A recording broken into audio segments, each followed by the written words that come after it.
Say hello to the Warden, a Skyrim build based off of the Warden class from For Honor. If you've yet to see my other Skyrim builds, or my For Honor builds, then there will be links to both playlists in the description. The Warden was born into an order that was dedicated to protecting the people and upholding law and order. He never got the chance to learn about the order from its members, as one night their fortress was attacked.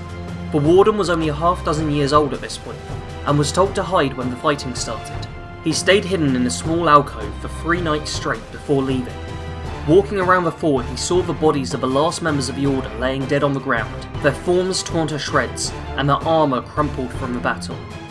The young Warden remained within the fort, clearing away the bodies and individually burying each one. There was enough food to last him a while, and he was able to hunt and forage in the local area to keep himself alive. Living in the fort gave him plenty of time to read what little he could find about the order he was born into, and he decided to carry on their lineage, fighting against evil in any way he could. He spent years training himself in the art of combat, becoming a skilled swordsman and gathering enough pieces of armour together to form himself a full suit. He leaves the fort after he has finished training himself, and travels around Tamriel helping out the citizens of the land whenever he can, and fighting the forces of evil. Be it sorcerers, monsters, or just bandits, he will fight them with honour, knowing that his actions help to keep the citizens of the land safe. After years of travelling and fighting, he walks through Cyrodiil and heads north to Skyrim. On the border, he is caught up in the ambush between the Imperials and Stormcloaks. He refuses to fight against either side, and allows himself to be captured in order to not spill any blood. Once free, he will continue on his task of ridding evil from the lands, and fighting for the people. The main skills of this build are two-handed, heavy armour and enchanting. The Warden is a master of the greatsword, so we will need to invest heavily into two-handed to represent his skill and power with a blade. Get all of the perks other than those specific to warhammers and battle axes. Heavy armour will help to keep this build alive by giving us a decent armour rating. If we go up the left-hand side of a tree, we can also make our armour weigh nothing and keep us fairly light on our feet. At the very least, you want to max out the Juggernaut perk to raise our armour rating. Finally, enchanting will give this build some extra bonuses to attack and defence. Different enchantments can help to represent different gear, but I would recommend going for Fortify Stamina and Fortify Two-Handed as the main enchantments for the armour, and Absorb Health and Absorb Stamina onto the sword to help represent the buffs you get from executing an enemy.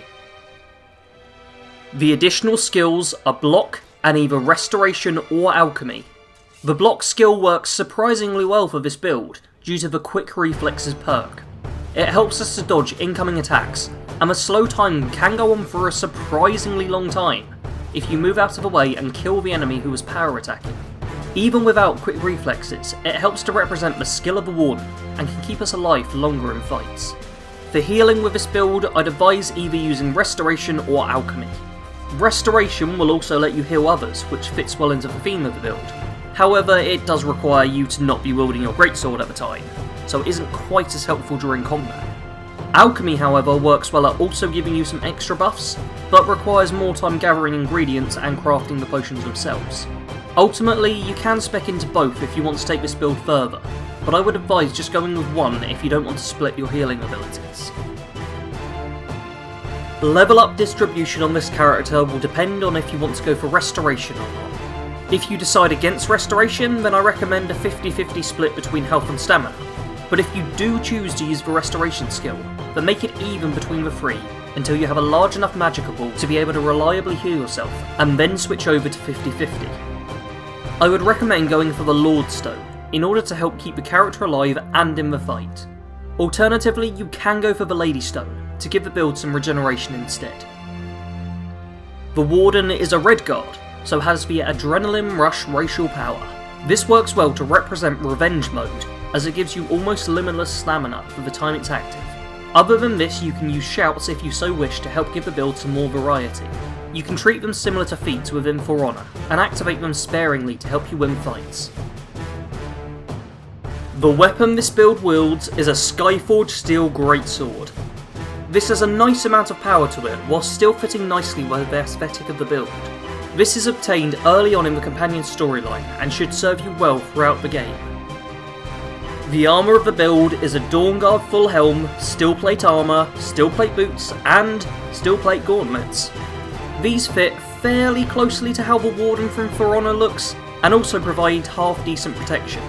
If there is a mod for more accurate armour, then I would recommend using it, but I like to roleplay that the Warden is doing the best at replicating his old armour, but is limited by his options. Feel free to leave suggestions for any alternative armours you think would fit the character well in the comments below. When playing as this build, you will want to follow the main story, join the companions but not become a werewolf or be cured if you do go too far down the questline, and also side with the Dawnguard in order to fight against the vampire threat, complete your armour, and also get another fort to use as your base of operations. In addition, feel free to side with any morally good factions that work towards law, order and peace. Basically, you will not be short of things to do when playing as this character.